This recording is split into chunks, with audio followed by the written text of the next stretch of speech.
Hello guys, welcome to the एस्ट news series, जिसमें आपको देता हूं मैं हॉलीवुड और सुपर हीरो मूवीज और सुपर हीरो टीवी सीरीज से रिलेटेड सारे न्यूज़। तो आज भी मैं आपके लिए बहुत सी अच्छी न्यूज़ लेकर आया हूं। तो बिना टाइम वेस्ट करे स्टार्ट करते हैं। तो गाइस, जैसे कि आपको पता हो कि एमसीयू में बहुत ही जल्दी मल्टीवर्स का कॉन्सेप्ट को बहुत ही अच्छे तरीके से दिखाया जाने वाला है, जिसमें हमें ऐसा देखने को मिल सकता है कि बहुत से जो अदर यूनिवर्स है, जैसे कि एक्समैन यूनिवर्स, स्पाइडरमैन का अदर यूनिवर्स, वो अब एमसीयू से कनेक्ट हो सकते हैं।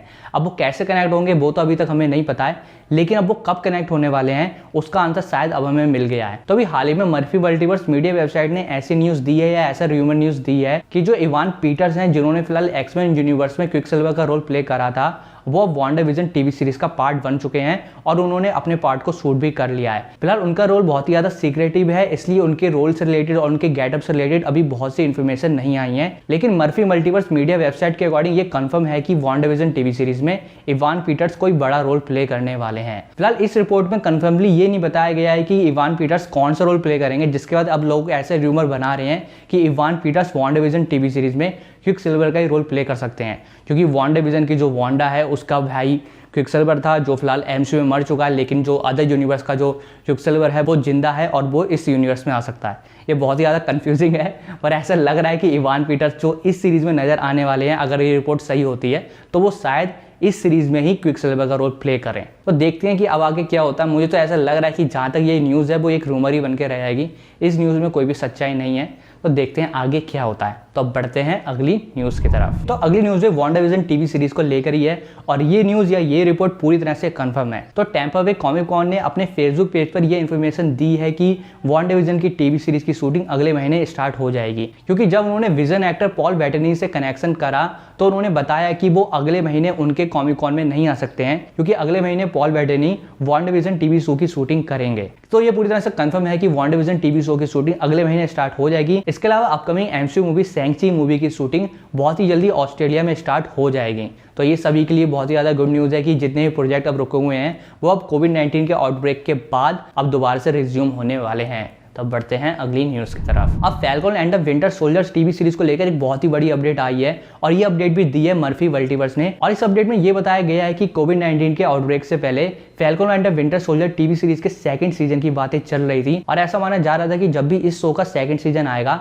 तब उसका नाम falcon and the winter soldier नहीं होगा, बल्कि कुछ अलग ही नाम होगा जो सेकंड सीजन की थीम से कनेक्ट हो सके। साथ ही इस रिपोर्ट में ये भी बताया गया है कि सैम विल्सन और बकी बार्न्स इस सीजन में कुछ ऐसे ट्रॉमेटिक इंसिडेंट से गुजरने वाले हैं जो उनके कैरेक्टर को हमेशा के लिए चेंज कर देगा। तो ये तो बहुत ही बड़ी अपडेट है। तो अब देखते हैं कि आगे इस शो को लेकर और क्या अपडेट आती है।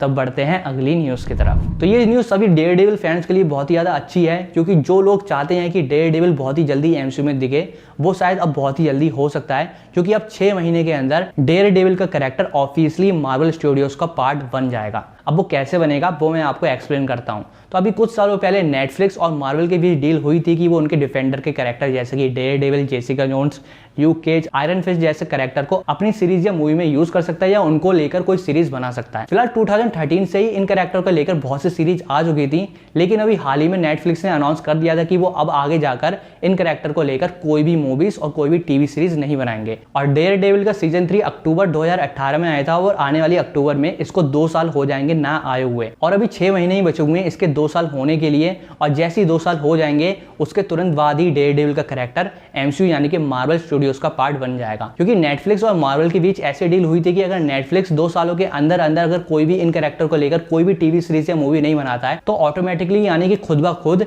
ये कैरेक्टर मार्वल स्टूडियोज का पार्ट बन जाएंगे। तो अब कुछ ऐसा ही होने वाला है, अक्टूबर तक डेयरडेविल का कैरेक्टर ऑफिशियली मार्वल स्टूडियोज का पार्ट बन जाएगा।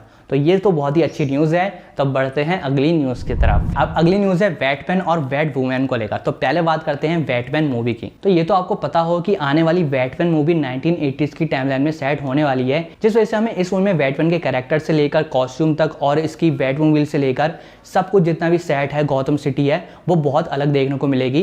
तो अभी हाल ही में ये रिवील हुआ है कि इस टाइमलाइन बैटमैन की बैटमोबाइल कैसी होगी। तो एक कॉन्सेप्ट मॉडल मेकर हैं जेफ फ्रॉस्ट, उन्होंने अपनी वेबसाइट पर बैटमोबाइल के कुछ फोटो शेयर करे हैं जो ये शो कर रहे हैं कि आने वाली बैटमैन मूवी में किस तरह की बैटमोबाइल हम फैंस को देखने को मिलने वाली है। फिलहाल अगर इन फोटो को ध्यान से देखा जाए तो कह सकते हैं कि ये बैटमोबाइल वाकई में पिछली बैटमोबाइल से बहुत ही ज्यादा हल्की है। कहने का मतलब इसका ज्यादा हैवी लुक नहीं है, लेकिन अगर टेक्नोलॉजी की बात की जाए तो इसमें बैटमैन ने बहुत ही ज्यादा टेक्नोलॉजी का यूज करा होगा, और इस वजह से ये बैटमोबाइल उतना ही डैमेज दे सकती है जितना कि आज की कोई बैटमोबाइल। तो ये तो बहुत ही ज़्यादा कूल लग रहा है। यानी इसके अलावा अपकमिंग बैटमैन मूवी को लेकर एक और इंटरेस्टिंग अपडेट है, और वो ये है कि बहुत ही जल्दी इसकी शूटिंग यानी कि इस मूवी की शूटिंग यूके यानी कि यूनाइटेड किंगडम में स्टार्ट हो जाएगी। तो जैसे कि आपको पता होगा पूरा इंसिडेंट की किस तरह से रूबी रोज ने बैटमैन के रोल को छोड़ दिया है, जिसके बाद अब जो इस सीरीज के जो क्रिएटर हैं वो ये सर्च कर रहे हैं कि उनकी इस सीरीज की न्यू बैटमैन कौन होगी।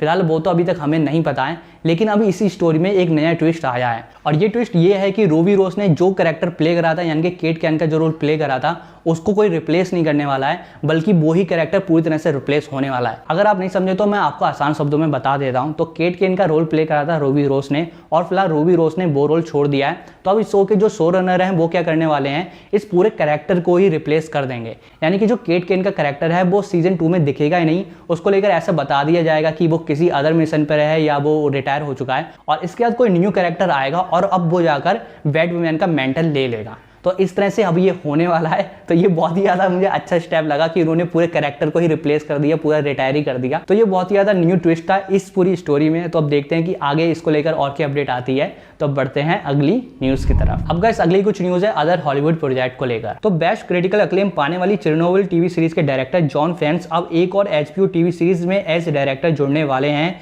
जो है the last of us TV series. वैसे गाइस ये TV series PS4 game the last of us पर बेस्ड है, जिसे अभी तक का बेस्ट स्टोरी बेस्ड गेम माना गया है। तो अब देखते हैं कि आने वाले टाइम में HBO इस पर क्या कमाल करता है। इसके अलावा अब ऐसी रिपोर्ट आई है जो बहुत ही ज्यादा दुखद है कि बहुत ही जल्दी वार्नर ब्रोस और इस मूवी के क्रिएटर यानी कि टेनेट मूवी के क्रिएटर बहुत ही जल्दी टेनेट मूवी को पोस्टपोन करने की ऑफिशियल अनाउंसमेंट कर सकते हैं। फिलहाल ये तो मेरे लिए बहुत ही ज्यादा दुखी न्यूज़ है, क्योंकि मैं इस मूवी का बहुत ही ईगरली वेट कर रहा था। तो अब देखते हैं कि इस मूवी की अनाउंसमेंट कब होती है और इसकी न्यू रिलीज डेट क्या होती है। इसके अलावा गॉडजिला वर्सेस कॉन्ग मूवी को लेकर एक अपडेट आई है, और ये अपडेट ये है कि इस मूवी की रेटिंग PG-13 होगी। अब लोग ऐसा सोच रहे थे कि शायद इस मूवी की रेटिंग R रेटेड भी हो सकती है।